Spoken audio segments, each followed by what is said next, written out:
Hey everyone, welcome to our podcast, Women Led Businesses.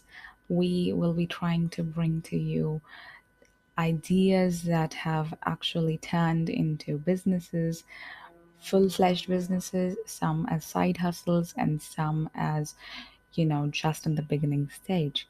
But they're all going to be led by women, and we're going to bring to you the founders. Hopefully, all of them would be the founders themselves or somebody on the team.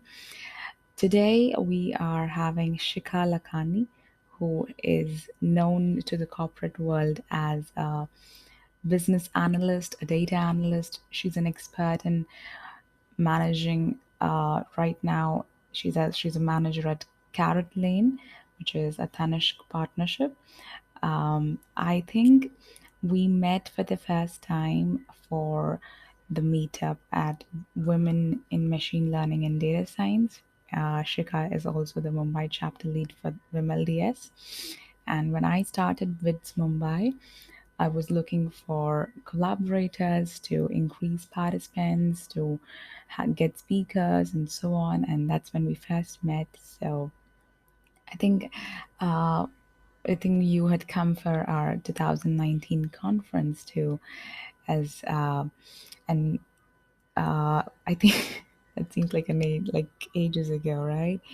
Gosh, so thank you so much for here accepting, for being here with us, for accepting my invite, and thank you for joining us. Yeah. Thank you so much for having me here. Yeah.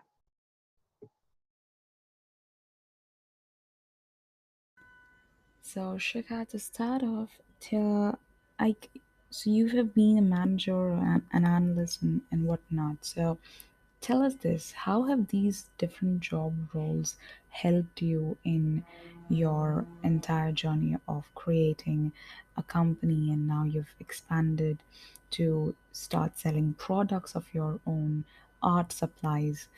I mean, you've done so much, you've grown so much. How have your day job roles helped you? The reason I ask this is because a lot of the students within the communities that have created and been a part of, they are always confused on what roles to go for, and there are a plethora of them, obviously, from data engineer to data scientist, or everybody's confused on what is the best role to choose, and what should I go for. So I think I would like to hear, how did your roles actually help you in your startup? Yeah, I think it's about choices depending on what you want to do. I think I was going with what I liked, but I think I realized over a period of time, because I was just going with the flow of what looked interesting for me to like dig my head into always. Somehow it's all come together. But of course, what you would do would be different. Like you said, the data science, I was doing it for a period of time because I was very curious. And at that point in time, I thought I wanted to be a data scientist. So I tried, of course, making a few small machine learning algorithms as well myself with some random data sets online and tried a few things. But I realized I don't have the patience to actually day and night be coding and making algorithms. I liked understanding. It was very fascinating that you can do all of this with it and to have an understanding of how it works. But yeah, if maybe somebody is looking to actually advance in it, then maybe working in companies where they do the core role is important. So I guess to keep understanding what are you even looking for is important. This worked out well from, I think, a business point of view, if that's your thought. Then I think smaller companies where you can have a more holistic view helps, because in larger companies you don't even know what the other, like within your own department you don't know what everybody does, and for the longest it takes you a very long time till you sit in the meetings in which the senior staff sits. So you're always giving your reports. Even at a manager level you might be giving your reports to the senior people and you don't go to that meeting. But here they will take you, to all of the meetings that they sit in. So that definitely sort of broadens your understanding of how they're questioning things and understanding which levers they want to work with in the business as well. So, Shika, I met you from the Women in Data Science and Machine Learning, and you're the head of WMLDS Mumbai chapter, and you have now started this business, which is in art. So, They are two different worlds altogether. So, did anybody in your family um, ask you why did you start this, or did anybody mock the idea initially, or was everybody really supportive in your family and your colleagues? Maybe did anybody belittle the idea, or was everybody supportive? How did it go? I honestly don't know if I've had a few friends. I don't know about my family, to be honest. Maybe some relatives also, now that I'm thinking. But I'll tell two parts to this, about mocking. One part was I still have days where there's an internal dialogue of mocking myself, I think that happens. So I'll tell where this comes from also, right? Typically, being Indians, mathematics and science is considered good. So I was always doing what was considered what people look up to, right? So I was doing science and I took up engineering and doing all the things that when you tell someone I did engineering, even though I did nothing in college, right? But when you say I'm an engineer, there's a lot of respect for it, right? But when you say someone, hey, I'm going out there and teaching some people art, it's like, okay, whatever. So there's this silly way of looking at it that tends to happen. And so there was a lot of that internal dialogue myself also. So even the slightest sort of a nudge from someone saying that they don't believe that this is not a real thing would take a toll in terms of the fact that, oh, am I doing something that's not a real thing? Because I could look at people globally who were making something real out of what they were doing. But, my own internal dialogue. So I realize a lot of people don't take it seriously, and you need to have that conviction in yourself, like on those days, that why do I do this, what do I see in it, and to sort of back it up, because you will not find a lot of people supporting it. Like, that's one thing. Like close family, in my case at least, my parents do, of course, with the fact that you need to do your job till something is real out of this, but they genuinely appreciate what I do, so at least there's not like a doubt in you and stuff, but keep the stable thing as well, that sort of a thing. But with other people, like I do think there's judgment, because it's not, I don't know, tech or something mainstream that they think is what society thinks is good. So that can be a bit of thing. And I also think another thing that tends to happen is, like a lot of friends and everybody, I'm not sure how many people want to support you. I feel like strangers want to support you more than the closest people. So if even if you're doing a workshop or whatever, they'd rather go to some other person than to yours, because why would I give the money to this person? So there's a lot of all of that that's playing in the back of people's mind. So the whole thing of let's support, I think it's best to not sort of have that hope from people. They're not going to, more often than not. There might be a few, but largely I think people are like waiting to see where you fall, and they're happy to rather see that. So it can be, I think, like your own sort of own journey to doing things. I guess in my case, the only good thing is like my family is fairly sort of encouraging and supporting of it, and it's not like they're against anything that I'm doing.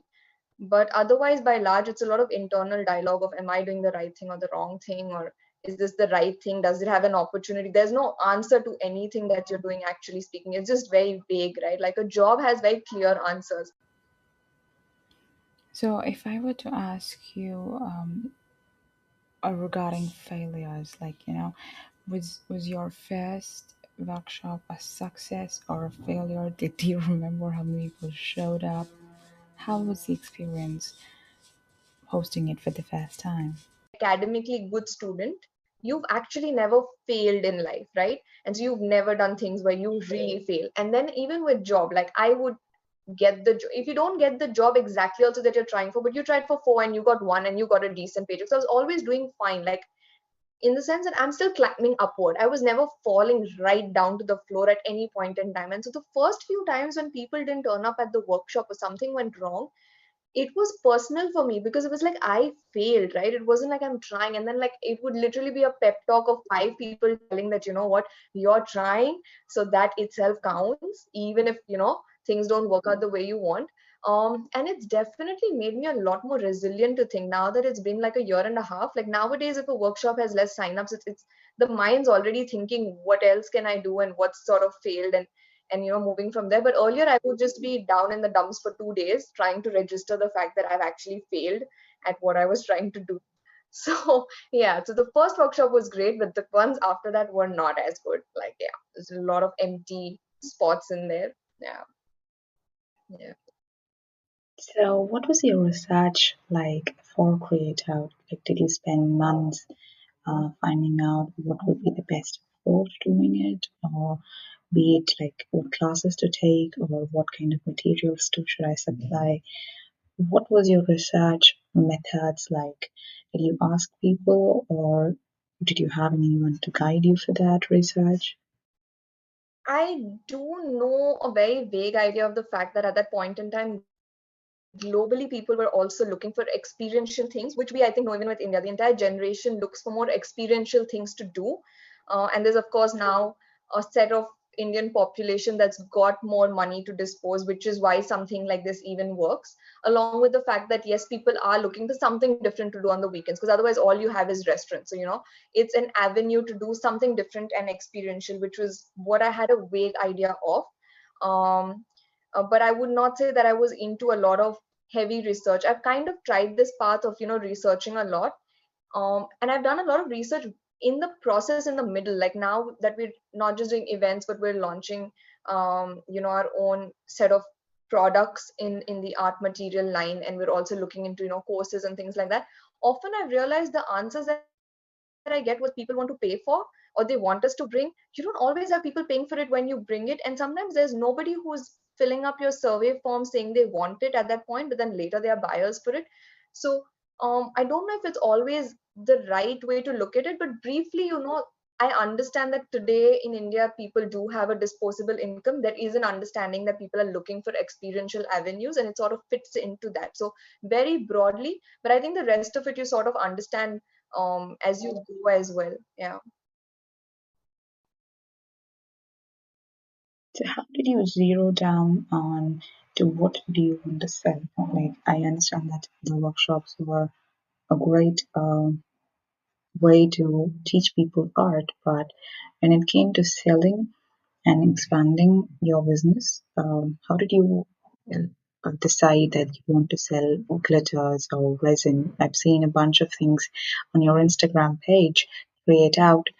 Um, there are a lot of goodies in your boxes. So how did you finally decide that this is what I'm going to be selling? Did your participants from the workshops ask for them, or did you feel the need to supply them? One of the things, so we're just about to launch it probably in another 10 days time, and we've been working on it for the last 3 4 months. So with the art supplies, actually where it began was the fact that we started with just resin art supplies as the thought process, because it was a huge craze. And what we realized was there was just one player in the market charging like a premium, like really, really high price, because of the fact that, there was more demand, but there was no competition. And so we sort of realized that, Camlin and stuff has the mainstream products, but this was one thing that we realized at that point, because even we were sourcing and realizing it's so expensive. And then along the lines, I sort of realized something I knew all along the way, because every time I was in India, and I get a lot of my art supplies actually from outside, because a lot of the premium art supplies are not available here, and if I buy them in India, they're really, really expensive. So I realized that this has been a problem. So Camlin and all have only the mainstream products, but nowadays there's a whole set of people who are really exploring more than the basic simple color pencils and watercolors, right? And that is not easily available with the big brands. So it's extremely expensive for you to purchase it, and the only brands that you tend to have is the imported brands. And so what we thought with this is also to make it more accessible and to make it more affordable, where we're looking for also, sourcing it within India and how we can get it done over here, so that the price comes down and it's also available for people to take. So that was sort of the idea from there. It began with us itself looking for, better options, because people were just like, it's so expensive, we can't afford to do this. And along the lines, we figured there's so much more that you just don't get at a good price. um, and also, the idea is to have bulk packs and slightly bigger quantities, so that you can get it at an affordable rate versus buying everything in really small quantities that gets expensive. So we're looking at what's the best way to sort of supply it at a good price for people. So you mentioned starting a course, and like for people like me, if I was to call myself. I'm not an artist, but I like sketching.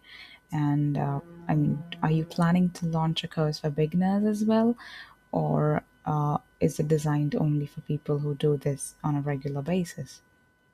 I think that would be worth considering maybe because that's not what I was thinking. At least the way we were looking at it is a lot of non-artist people join our one-day workshops because we keep it very, very basic, and such that anybody should be able to create. And what the idea was, over time now that we have a WhatsApp community, and we have a Facebook group community as well, and so we have a lot of people who are sort of artists doing it more regularly, maybe not monetizing it, but they basically paint regularly. So I'll still call them artists. And of course, some people who also are monetizing what they do and selling and maybe doing workshops as well.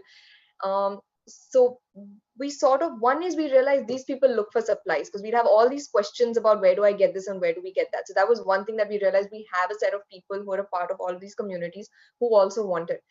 The second is these people kind of want to learn how to do something right from the techniques to make it, of course, and then of course how do you sell it as well. So there's the whole thing of how do I do my branding and how do I online sell, and with the whole online thing, everybody knows, okay, I've got to put up a reel and I've got to put up an Instagram photo, and but the digital world is not as easy as that to sort of make money in, right? And so the complexities of what else they need to do, they're going and just pressing a promote because they don't know how to actually look at how your ads run.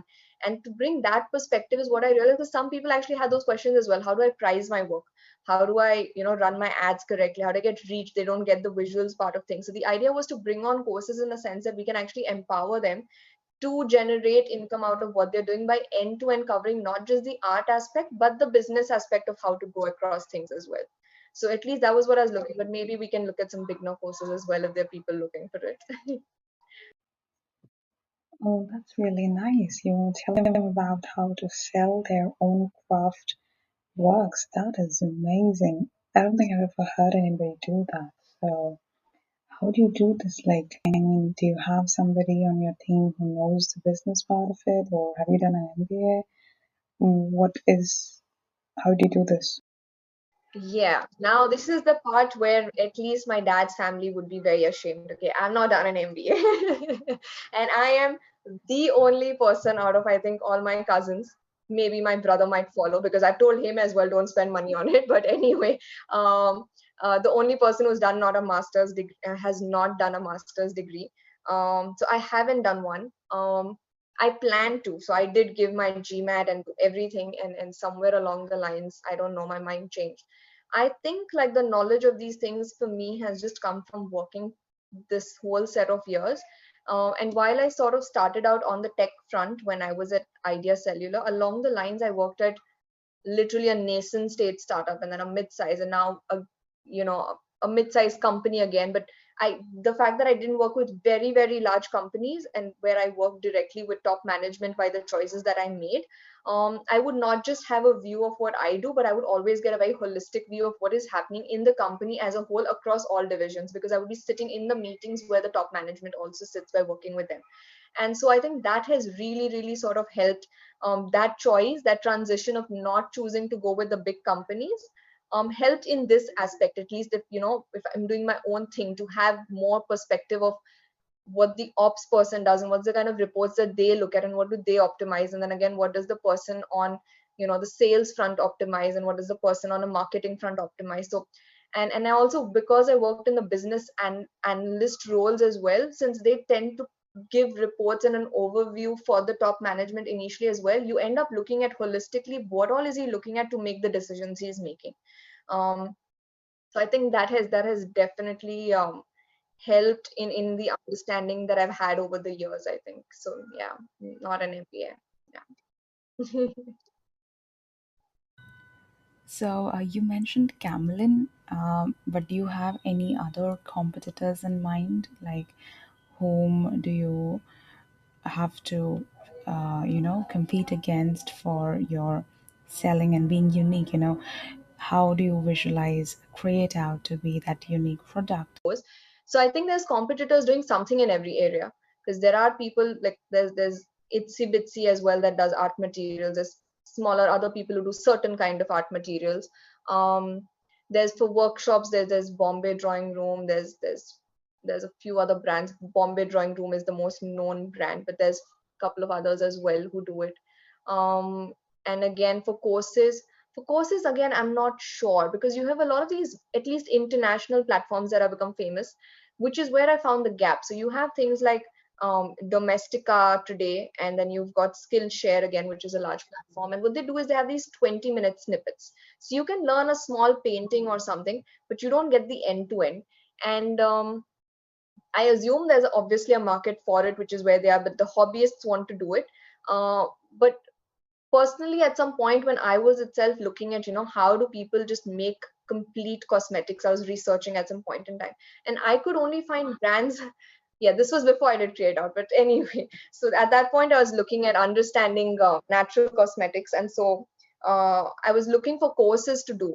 And I figured there were no courses that I could find based in India. I found a lot of international sites that were completely in depth, right from what I said, how do you brand this, how do you position it, how do you handhold them to actually take it somewhere, not just like a class where I taught you 5 things, but I taught you how to understand the depths of it. To find those kind of things in India, at least I found difficult. I still found some courses, but I felt there was potential to be doing this incompleteness, um, and so that, again, I'm not sure who's a competitor in India, at least, and the international brands are all doing it in short. So there might be someone I don't know, for all I know, but I haven't found someone the way I visualize it should be done completely as well. And I think my experience with the digital domain, I think I can add a lot of value in terms of how to go across things and not just be posting pictures or randomly promoting a thing and wasting your money. Yeah, and actually taking what you're doing higher there. Yeah.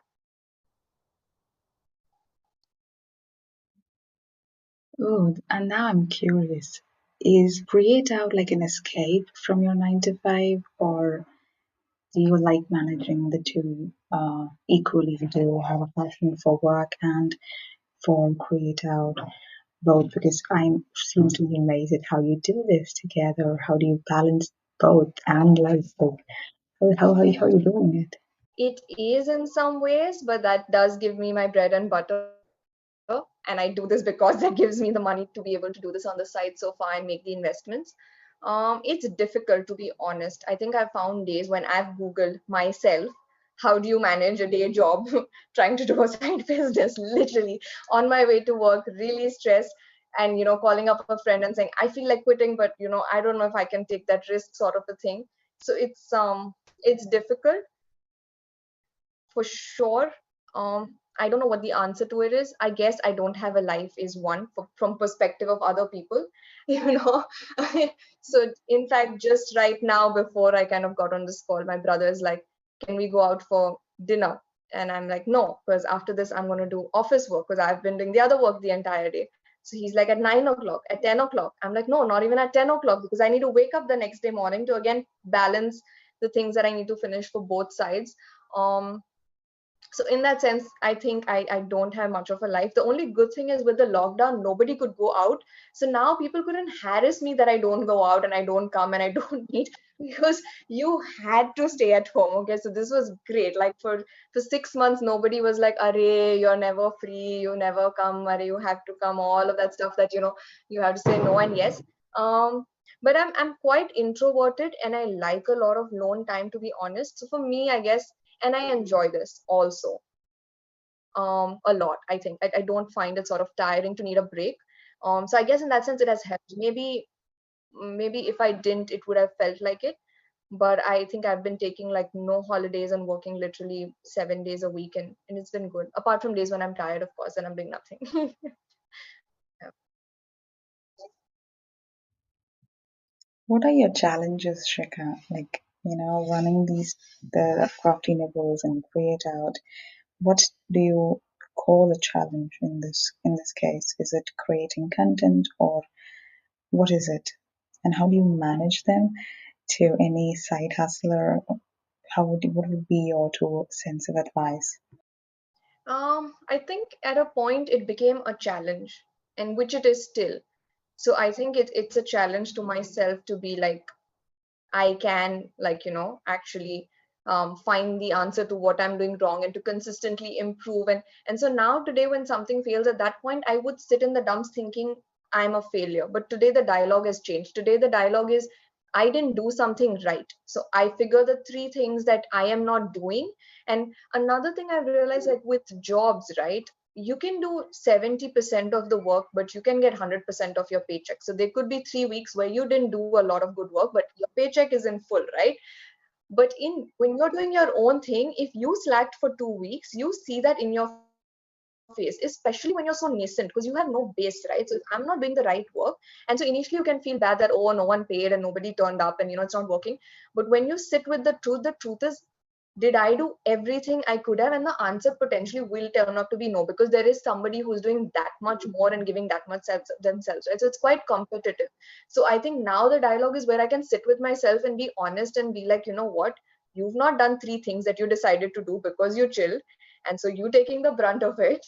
And so, pull your socks up and stay up till late or work the weekend and make that happen basically. And I think when you put in the work, you will see some result for sure. You'll learn something along the way. So I think it's just yeah, I think it's become a challenge and I enjoy the game, I think, of it as well. So during the pandemic, did you have a lot more attendees for your workshops? And like, how was the pandemic in general? Are you like one of those people who sees it as a blessing, or did it affect your sales? What was the turnout like?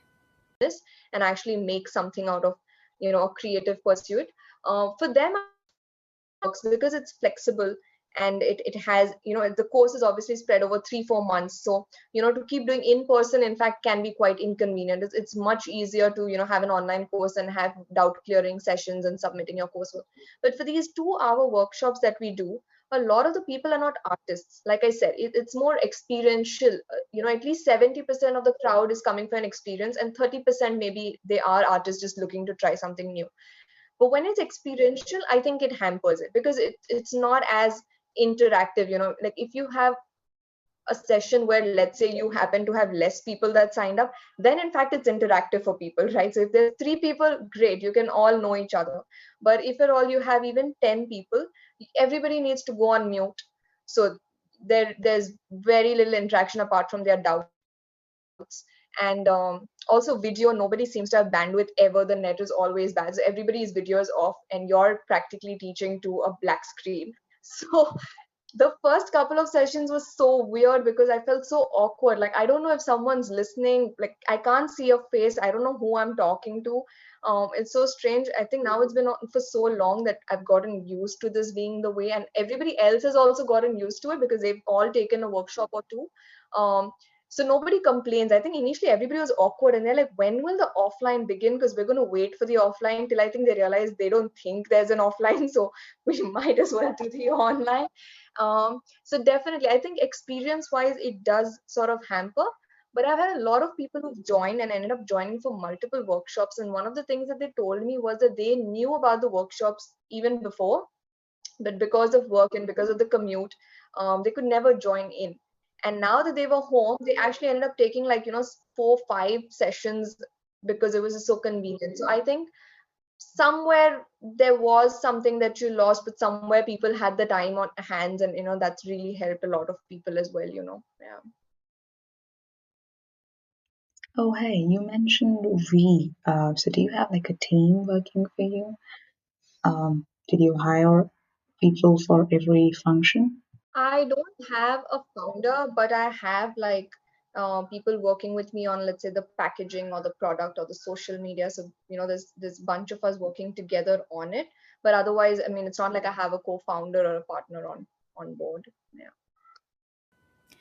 Um, One thing I forgot to ask was like, when Crafty Nibbles was started, was it your participants of your workshops that asked for the supplies, or did you always plan to start Crafty Nibbles right from the start? How did that idea start?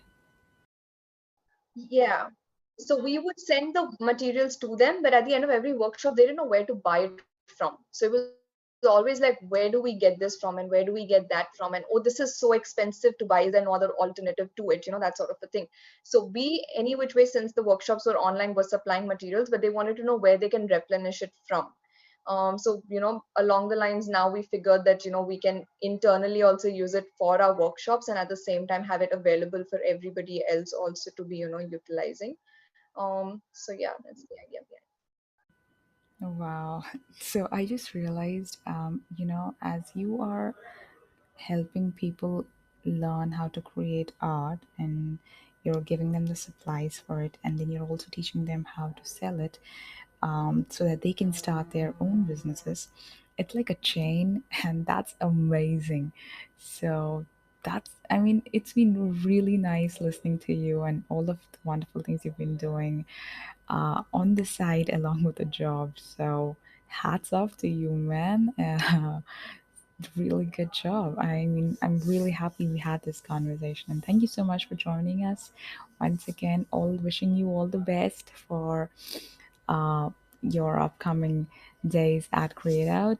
I hope to see it expand into a larger scale businesses. Hope you beat all of your competitors and get a lot of people to be creative and create their heart out. Thank you for joining us. Thank you so much for having me here. Yeah.